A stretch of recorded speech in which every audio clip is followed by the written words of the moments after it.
Anne of Avonlea by L.M. Montgomery. Chapter 1. An Irate Neighbor. A tall, slim girl, half past 16, with serious gray eyes and hair, which her friends called auburn, had sat down on the broad red sandstone doorstep of a Prince Edward Island farmhouse one ripe afternoon in August, firmly resolved to construe so many lines of Virgil. But an August afternoon, with blue hazes scarfing the harvest slopes, little winds whispering elfishly in the poplars, and a dancing splendor of red poppies outflaming against the dark coppice of young firs in a corner of the cherry orchard, was fitter for dreams than dead languages. The Virgil soon slipped unheeded to the ground, and Anne, her chin propped on her clasped hands, and her eyes on the splendid mass of fluffy clouds that were heaping up just over Mr. J. A. Harrison's house, like a great white mountain, was far away in a delicious world where a certain schoolteacher was doing a wonderful work, shaping the destinies of future statesmen and inspiring youthful minds and hearts with high and lofty ambitions. To be sure, if you came down to harsh facts, which, it must be confessed, Anne seldom did until she had to, it did not seem likely that there was much promising material for celebrities in Avonlea school, but you could never tell what might happen if a teacher used her influence for good. Anne had certain rose-tinted ideals of what a teacher might accomplish if she only went the right way about it, and she was in the midst of a delightful scene. 40 years hence, with a famous personage, just exactly what he was to be famous for was left in convenient haziness, but Anne thought it would be rather nice to have him a college president or a Canadian premier, bowing low over her wrinkled hand and assuring her that it was she who had first kindled his ambition, and that all his success in life was due to the lessons she had instilled so long ago in Avonlea school. This pleasant vision was shattered by a most unpleasant interruption. A demure little Jersey cow came scuttling down the lane, and 5 seconds later Mr. Harrison arrived, if arrived be not too mild, a term to describe the manner of his irruption into the garden. He bounced over the fence without waiting to open the gate, and angrily confronted astonished Anne, who had risen to her feet and stood looking at him in some bewilderment. Mr. Harrison was their new right-hand neighbor, and she had never met him before, although she had seen him once or twice. In early April, before Anne had come home from Queens, Mr. Robert Bell, whose farm adjoined the Cuthbert place on the west, had sold out and moved to Charlottetown. His farm had been bought by a certain Mr. J. A. Harrison, whose name and the fact that he was a New Brunswick man were all that was known about him. But before he had been a month in Avonlea, he had won the reputation of being an odd person, a crank, Mrs. Rachel Lynde said. Mrs. Rachel was an outspoken lady, as those of you who may have already made her acquaintance will remember. Mr. Harrison was certainly different from other people, and that is the essential characteristic of a crank, as everybody knows. In the first place, he kept his house for himself, and had publicly stated that he wanted no fools of women around his diggings. Feminine Avonlea took its revenge by the gruesome tales it related about his housekeeping and cooking. He had hired little John Henry Carter of White Sands, and John Henry started the stories. For one thing, there was never any stated time for meals in the Harrison establishment. Mr. Harrison got a bite when he felt hungry, and if John Henry were around at that time, he came in for a share. But if he were not, he had to wait until Mr. Harrison's next hungry spell. John Henry mournfully averred that he would have starved to death if it wasn't that he got home on Sundays and got a good filling up, and that his mother always gave him a basket of grub to take back with him on Monday mornings. As for washing dishes, Mr. Harrison never made any pretense of doing it unless a rainy Sunday came. Then he went to work and washed them all at once in the rainwater hogshead, and left them to drain dry. Again, Mr. Harrison was close when he was asked to subscribe to the Reverend Mr. Allen's salary. He said he'd wait and see how many dollars worth of good he got out of his preaching first. He didn't believe in buying a pig in a poke. And when Mrs. Lynde went to ask for a contribution to missions, and incidentally to see the inside of the house, he told her there were more heathens among the old woman gossips in Avonlea than anywhere else he knew of, and he'd cheerfully contribute to a mission for Christianizing them if she'd undertake it. Mrs. Rachel got herself away and said it was a mercy poor Mrs. Robert Bell was safe in her grave, for it would have broken her heart to see the state of her house, in which she used to take so much pride. Why, she scrubbed the kitchen floor every second day, Mrs. Lynde told Marilla Cuthbert indignantly, and if you could see it now, I had to hold up my skirts as I walked across it. Finally, Mr. Harrison kept a parrot called Ginger. Nobody in Avonlea had ever kept a parrot before. Consequently, that proceeding was considered barely respectable. And such a parrot! If you took John Henry Carter's word for it, never was such an unholy bird. It swore terribly. Mrs. Carter would have taken John Henry away at once if she had been sure she could get another place for him. Besides, Ginger had bitten a piece right out of the back of John Henry's neck one day when he had stooped down too near the cage. Mrs. Carter showed everybody the mark when the luckless John Henry went home on Sundays. All these things flashed through Anne's mind as Mr. Harrison stood, quite speechless with wrath, apparently, before her.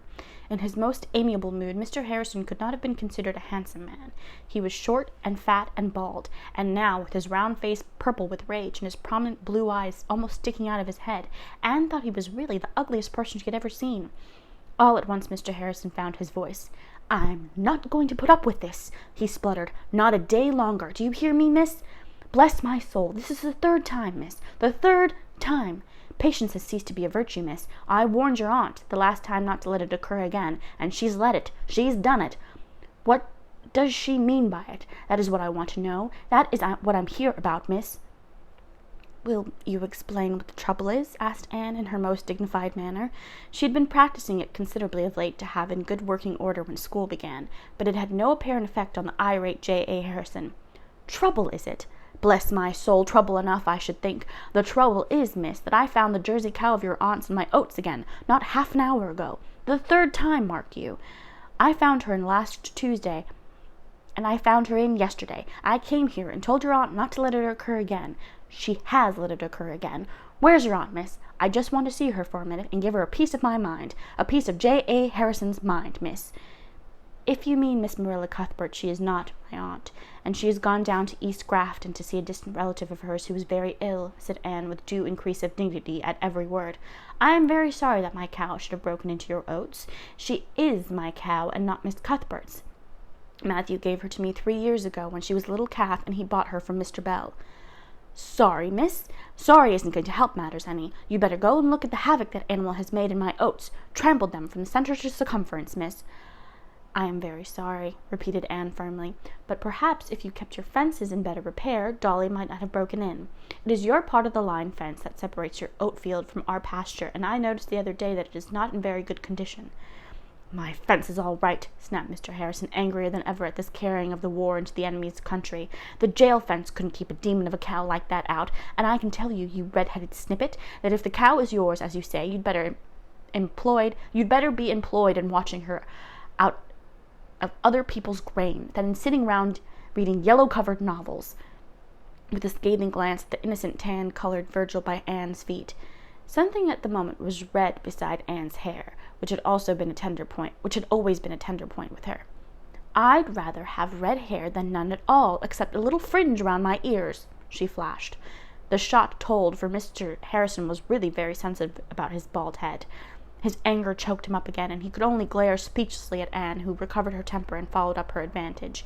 "I can make allowance for you, Mr. Harrison, because I have an imagination. I can easily imagine how very trying it must be to find a cow in your oats, and I shall not cherish any hard feelings against you for the things you've said. I promise you that Dolly shall never break into your oats again. I give you my word of honor on that point." "Well, mind you, she doesn't," muttered Mr. Harrison in a somewhat subdued tone, but he stamped off angrily enough, and Anne heard him growling to himself until he was out of earshot. Grievously disturbed in mind, Anne marched across the field and shut the naughty Jersey up in the milking pen. "She can't possibly get out of that unless she tears the fence down," she reflected. "She looks pretty quiet now. I dare say she has sickened herself on those oats. I wish I'd sold her to Mr. Shearer when he wanted her last week, but I thought it was just as well to wait until we had the auction of stock, and let them all go together. I believe it is true about Mr. Harrison being a crank. Certainly there's nothing of the kindred spirit about him." Anne had always a weather eye open for kindred spirits. Marilla Cuthbert was driving into the yard as Anne returned from the house, and the latter flew to get tea ready. They discussed the matter at the tea table. "I'll be glad when the auction is over," said Marilla. "It is too much responsibility having so much stock about the place, and nobody but that unreliable Martin to look after him. He has never come back yet, and he promised that he would certainly be back last night if I'd give him the day off to go to his aunt's funeral. I don't know how many aunts he has got, I'm sure. That's the 4th that's died since he hired here a year ago. I'll be more than thankful when the crop is in and Mr. Barry takes over the farm. We'll have to keep Dolly shut up in pen till Martin comes, for she must be put in back pasture, and the fences there have to be fixed. I declare, it is a world of trouble, as Rachel says. Here's poor Mary Keith dying, and what is to become of those 2 children of hers is more than I know. She has a brother in British Columbia, and she's written to him about them, but she hasn't heard from him yet. What are the children like? How old are they? 6 past. They're twins. Oh, I've always been especially interested in twins, ever since Mrs. Hammond had so many, said Anne eagerly. Are they pretty? Goodness, you couldn't tell. They were too dirty. Davy'd been out making mud pies, and Dora went out to call him in. Davy pushed her head first into the biggest pie, and then because she cried, he got into it himself and wallowed in it to show her it was nothing to cry about. Mary said Dora was really a very good child, but that Davy was full of mischief. He has never had any bringing up, you might say. His father died when he was a baby, and Mary has been sick almost ever since. I'm always sorry for children that have had no bringing up, said Anne soberly. You know I hadn't any till you took me in. I hope their uncle will look after them. Just what relation is Mrs. Keith to you? Mary? None in the world. It was her husband. He was our third cousin. Oh, there's Mrs. Lynde coming through the yard. I thought she'd be up to hear about Mary. Don't tell her about Mr. Harrison and the cow, implored Anne. Marilla promised, but the promise was quite unnecessary, for Mrs. Lynde was no sooner fairly seated than she said, I saw Mr. Harrison chasing your Jersey out of his oats today when I was coming home from Carmody. I thought he looked pretty mad. Did he make much of a rumpus? Anne and Marilla furtively exchanged amused smiles. Few things in Avonlea ever escaped Mrs. Lynde. It was only that morning, Anne had said. If you went to your own room at midnight, locked the door, pulled down the blind, and sneezed, Mrs. Lynde would ask you the next day how your cold was. I believe he did, admitted Marilla. I was away. He gave Anne a piece of his mind. I think he is a very disagreeable man, said Anne with a resentful toss of her ruddy head. You never said a truer word, said Mrs. Rachel solemnly. I knew there'd be trouble when Robert Bell sold his place to a New Brunswick man, that's what. I don't know what Avonlea is coming to, with so many strange people rushing into it. It'll soon not be safe to go to sleep in our beds. Why, what other strangers are coming in? Asked Marilla. Haven't you heard? Well, there's a family of Donnells, for one thing. They've rented Peter Sloane's old house. Peter's hired the man to run his mill. They belong down east, and nobody knows anything about them. Then that shiftless Timothy Cotton family are going to move up from White Sands, and they'll simply be a burden on the public. He is in consumption, when he isn't stealing, and his wife is a slack, twisted creature that can't turn her hand to a thing. She washes her dishes sitting down. Mrs. George Pye has taken her husband's orphan nephew, Anthony Pye. He'll be going to school to you, Anne. So you may expect trouble, that's what. And you'll have another strange people, too. Paul Irving is coming from the States to live with his grandmother. You remember his father, Marilla, Stephen Irving, him that jilted Lavender Lewis over at Grafton? I don't think he jilted her. There was a quarrel. I suppose there was blame on both sides. Well, anyway, he didn't marry her, and she's been as queer as possible ever since, they say, living all by herself in that little stone house she calls Echo Lodge. Stephen went off to the States and went into business with his uncle and married a Yankee. He's never been home since, though his mother has been up to see him once or twice. His wife died 2 years ago, and he's sending the boy home to his mother for a spell. He's 10 years old, and I don't know if he'll be a very desirable pupil. You can never tell about those Yankees. Mrs. Lynde looked upon all people who had the misfortune to be born or brought up elsewhere than in Prince Edward Island with a decided, can any good thing come out of Nazareth air? They might be good people, of course, but you were on the safe side in doubting it. She had a special prejudice against Yankees. Her husband had been cheated out of $10 by an employer for whom he had once worked in Boston, and neither angels nor principalities nor powers could have convinced Mrs. Rachel that the whole United States was not responsible for it. Avonlea School won't be the worst for little new blood, said Marilla dryly, and if this boy is anything like his father, he'll be all right. Steve Irving was the nicest boy that was ever raised in these parts, though some people did call him proud. I should think Mrs. Irving would be very glad to have the child. She's been very lonesome since her husband died. Oh, the boy may be well enough, but he'll be different from Avonlea children, said Mrs. Rachel, as if that clinched the matter. Mrs. Rachel's opinions concerning any person, place, or thing were always warranted to wear. What's this I hear about your going to start up a village improvement society, Anne? I was just talking about it over with some of the girls and boys at the last debating club, said Anne, flushing. They thought it would be rather nice, and so do Mr. and Mrs. Allen. Lots of villages have them now. Well, you'll get into no end of hot water if you do. Better leave it alone, Anne, that's what. People don't like being improved. Oh, we were not going to improve the people. It's Avonlea itself. There are lots of things which might be done to make it prettier, for instance. If we could coax Mr. Levi Bolter to pull down the dreadful old house on his upper farm, wouldn't that be an improvement? It certainly would, admitted Mrs. Rachel. That old ruin has been an eyesore to the settlement for years. But if you improvers can coax Levi Bolter to do anything for the public that he isn't to be paid for doing, may I be there to see and hear the process? That's what. I don't want to discourage you, Anne, for there may be something in your idea, though I suppose you did get it out of some rubbishy Yankee magazine, but you'll have your hands full with your school, and I advise you as a friend not to bother with your improvements, that's what. But there, I know you'll go ahead with it if you've set your mind on it. You were always one to carry a thing through somehow." Something about the firm outlines of Anne's lips told that Mrs. Rachel was not far astray in this estimate. Anne's heart was bent on forming the Improvement Society. Gilbert Blythe, who was to teach in White Sands, but would always be home for Friday night to Monday morning, was enthusiastic about it, and most of the other young folks were willing to go in for anything that meant occasional meetings and consequently some fun. As for what the improvements were to be, nobody had any very clear idea except Anne and Gilbert. They had talked them over and planned them out until an ideal Avonlea existed in their minds, if nowhere else. Mrs. Rachel had still another item of news. "They've given the Carmody School to a Priscilla Grant. Didn't you go to Queen's with the girl of that name, Anne?" "Yes, indeed, Priscilla to teach at Carmody. How perfectly lovely!" exclaimed Anne, her gray eyes lighting up until they looked like evening stars, causing Mrs. Lynde to wonder anew if she would ever get it settled to her satisfaction whether Anne Shirley were really a pretty girl or not. Chapter 2. Selling in Haste and Repenting at Leisure. Anne drove over to Carmody on a shopping expedition the next afternoon and took Diana Barry with her. Diana was, of course, a pledged member of the Improvement Society, and the two girls talked about it, little else, all the way to Carmody and back. "The very first thing we ought to do when we get started is to have that hall painted," said Diana as they drove past the Avonlea Hall, a rather shabby building set down in a wooded hollow, with spruce trees hooding it about on all sides. "It's a disgraceful-looking place, and we must attend to it, even before we try to get Mr. Levi Bolter to pull his house down. Father says we'll never succeed in doing that. Levi Bolter is too mean to spend the time it would take." "Perhaps he'll let the boys take it down if they promise to haul the boards and split them for him for kindling wood," said Anne hopefully. "We must do our best and be content to go slowly at first. We can't expect to improve everything all at once. We'll have to educate public sentiment first, of course." Diana wasn't exactly sure what educating public sentiment meant, but it sounded fine, and she felt rather proud that she was going to belong to society with such an aim in view. "I thought of something last night that we could do, Anne. You know that 3-cornered piece of ground where the roads from Carmody and Newbridge and White Sands meet?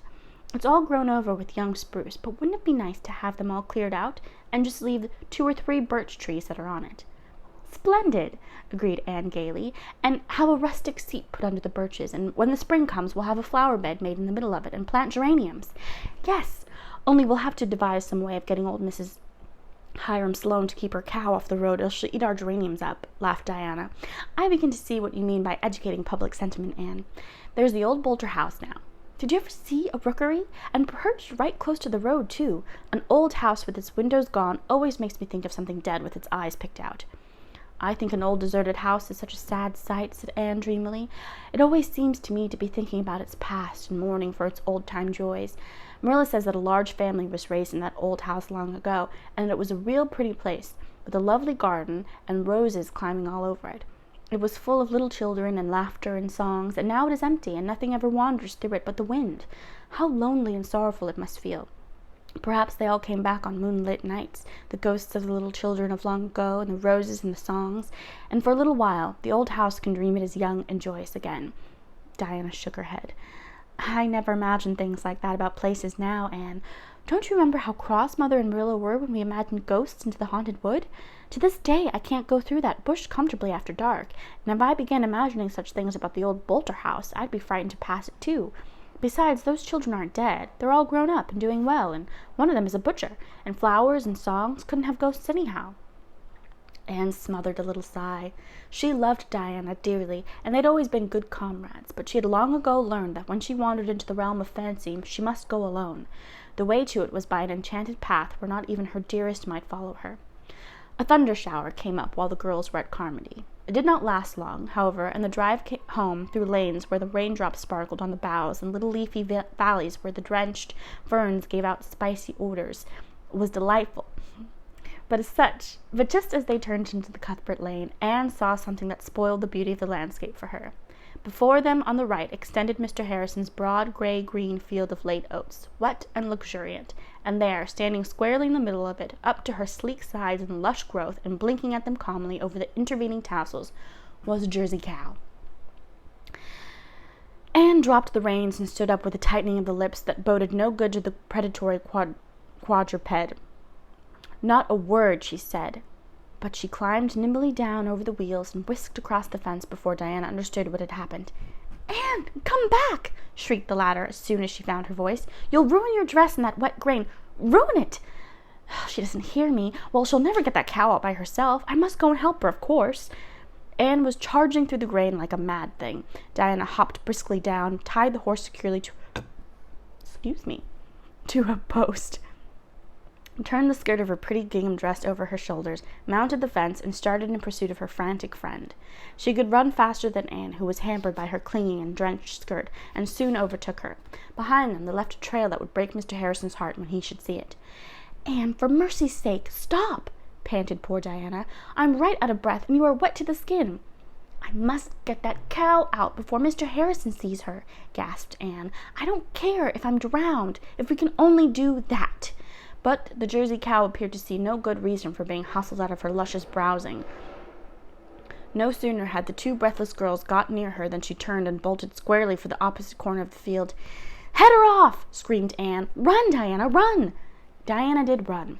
Anne tried to, and the wicked Jersey went around the field as if she were possessed. Privately, Diana thought she was. It was fully 10 minutes before they headed her off and drove her through the corner gap into the Cuthbert Lane. There is no denying that Anne was in anything but an angelic temper at that precise moment, nor did it soothe her in the least to behold a buggy halted just outside the lane, wherein sat Mr. Shearer, Carmody, and his son, both of whom wore a broad smile. "I guess you'd better have sold me that cow when I wanted to buy her last week, Anne," chuckled Mr. Shearer. "I'll sell her to you now if you want her," she said, flushed and disheveled owner. Said her flushed and disheveled owner. "You may have her this very minute." "Done! I'll give you 20 for her as I offered before, and Jim here can drive her right over to Carmody. She'll go to town with the rest of the shipment this evening. Mr. Reed of Brighton wants a Jersey cow." 5 minutes later, Jim Shearer and the Jersey cow were marching up the road, and impulsive Anne was driving along the Green Gables lane with her $20. "What will Marilla say?" asked Diana. "Oh, she won't care. Dolly was my own cow, and it isn't likely she'd bring more than $20 at the auction. But, oh dear, if Mr. Harrison sees that grain, he will know she's been in again, and after my giving him my word of honor that I'd never let it happen. Well, it has taught me a lesson not to give my word of honor about cows. A cow that could jump over and break through our milk pen fence couldn't be trusted anywhere."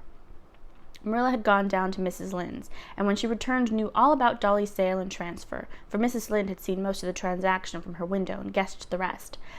"I suppose it's just as well she's gone, though. You do things in a dreadful headlong fashion, Anne. I don't see how she got out of the pen, though. She must have broken some of the boards off." "I didn't think of looking," said Anne, "but I'll go now and see. Martin has never come back yet. Perhaps some more of his aunts have died. I think it's something like Mr. Peter Sloane and the octogenarians the other evening." Sorry, syntax. The other evening, Mrs. Sloane was reading a newspaper, and she said to Mr. Sloane, "I see here that another octogenarian has just died. What is an octogenarian, Peter?" And Mr. Sloane said he didn't know, but they must be very sickly creatures, for you never heard tell of them, but they were dying. That's the way with Martin's aunts. Martin's just like all the rest of those French," said Marilla in disgust. "You can't depend on them for a day." Marilla was looking over Anne's Carmody purchases when she heard a shrill shriek in the barnyard. A minute later, Anne dashed into the kitchen, wringing her hands. "Anne Shirley, what's the matter now? Oh, Marilla, whatever shall I do? This is terrible, and it's all my fault. Oh, will I ever learn to stop and reflect a little before doing reckless things? Mrs. Lynde always told me I would do something dreadful some day, and now I've done it." "Anne, you are the most exasperating girl. What is it you have done?" "Sold Mr. Harrison's Jersey cow, the one he bought from Mr. Bell, to Mr. Shearer. Dolly is out in the milking pen this very minute." "Anne Shirley, are you dreaming?" "I only wish I were. There's no dream about it, though it's very like a nightmare, and Mr. Harrison's cow is in Charlottetown by this time. Oh, Marilla, I thought I'd finished getting into scrapes, and here I am in the very worst of one I ever was in my life. What can I do?" "Do? There's nothing to do, child, except go and see Mr. Harrison about it. We can offer him our Jersey in exchange if he doesn't want to take the money. She's just as good as his." "I'm sure he'll be awfully cross and disagreeable about it, though," moaned Anne. "I dare say he will. He seems to be an irritable sort of man. I'll go and explain it to him if you like." "No, indeed, I'm not as mean as that," exclaimed Anne. "This is all my fault, and I'm certainly not going to let you take my punishment. I'll go myself, and I'll go at once. The sooner it's over, the better, for it would be terribly humiliating." Poor Anne got her hat and her $20 and was passing out when she happened to glance through the open pantry door. On the table reposed a nut cake which she had baked that morning, particularly toothsome concoction, with pink icing and adorned with walnuts. Anne had intended it for Friday evening, when the youth of Avonlea were to meet at Green Gables to organize the Improvement Society, but what were they compared to the justly offended Mr. Harrison? Anne thought that the cake ought to soften the heart of any man, especially one who had to do his own cooking, and she promptly popped it in a box. She would take it to Mr. Harrison as a peace offering. That is, if he gives me a chance to say anything at all, she thought ruefully as she climbed the lane fence and started on a short cut across the fields, golden in the light and the dreamy August evening. I know now just how people feel who are being led to execution.